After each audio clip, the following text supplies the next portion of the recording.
किसान भाइयों नमस्कार। गेहूं में दूसरा पानी कब लगाना चाहिए, दूसरे पानी के साथ ही कौन कौन से खाद उर्वरकों का प्रयोग करना चाहिए जिससे गेहूं का रिकॉर्ड तोड़ उत्पादन हमें मिल सके।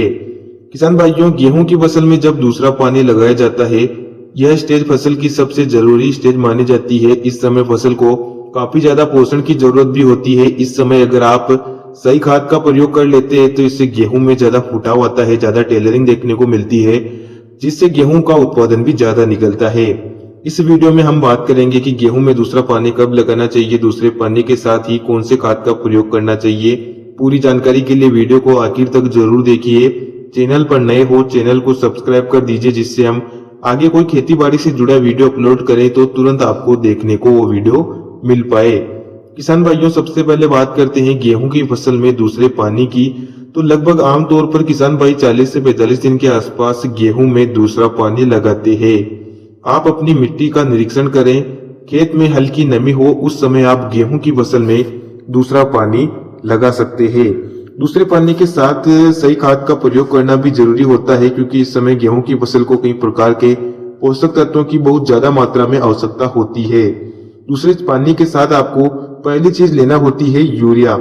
आमतौर पर गेहूं में आप पहला या दूसरा या तीसरा पानी जब लगाते हैं, इस समय पौधे को नाइट्रोजन की बहुत ज्यादा आवश्यकता होती है। कहने से मेरा मतलब है कि आप गेहूं में जितना भी यूरिया देना चाहते हैं वो 50 दिन के पहले पहले ही दे दे। अगर आप गेहूं में यूरिया का प्रयोग सही तरीके से करते हैं तो इससे गेहूं की जड़ों का विकास अच्छे से होता है और पौधा अच्छे से ग्रोथ भी करता है। तो लगभग 30 से 40 किलोग्राम प्रति एकड़ की दर से आप गेहूं में यूरिया का प्रयोग कर सकते हैं। अगर आपने पहले पानी के साथ भी यूरिया दिया था तो इसकी मात्रा को आप कम कर सकते हैं। यूरिया के साथ आपको उन चीजों का प्रयोग करना है जिनका प्रयोग आपने बुआई के समय नहीं किया है या पहले पानी के साथ नहीं किया है। यानी कि गेहूं को कई प्रकार के पोषक तत्वों की आवश्यकता होती है। इस समय आपको जिंक सल्फेट का प्रयोग भी करना चाहिए, जिसमें जिंक और सल्फर का कॉम्बिनेशन पाया जाता है। अगर आपने पहले पानी के साथ या बुआई के समय जिंक सल्फेट का प्रयोग नहीं किया है तो इस समय आप 5 से 6 किलोग्राम प्रति एकड़ की दर से जिंक सल्फेट का प्रयोग कर सकते हैं। इसके अलावा सूक्ष्म पोषक तत्वों की पूर्ति के लिए आप इस समय इफको कंपनी की सागरिका दानेदार का 8 से 10 किलोग्राम प्रति एकड़ की दर से प्रयोग कर सकते हैं।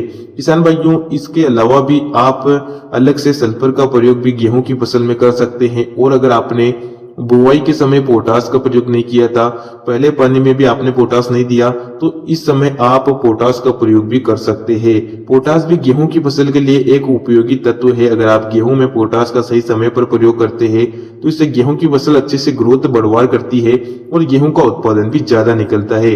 तो दूसरे पानी के साथ आप इन पोषक तत्वों का प्रयोग गेहूं की फसल में कर सकते हैं, जिससे गेहूं में ज्यादा फुटाव भी आएगा और अंत में गेहूं की पैदावार भी आपको ज्यादा मिलेगी। उम्मीद करता हूँ जानकारी आपको